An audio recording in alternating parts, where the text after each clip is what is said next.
Violence in the West Bank this year is at levels not seen since the Second Intifada, and in recent weeks, an alarming surge in violent acts has driven this unwelcome record even higher.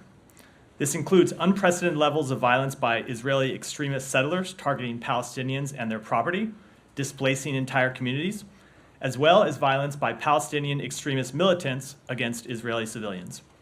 Today, as President Biden recently warned, the United States is taking action to address this escalating violence in the West Bank by implementing a new visa restriction policy under Section 212A3C of the Immigration and Nationality Act.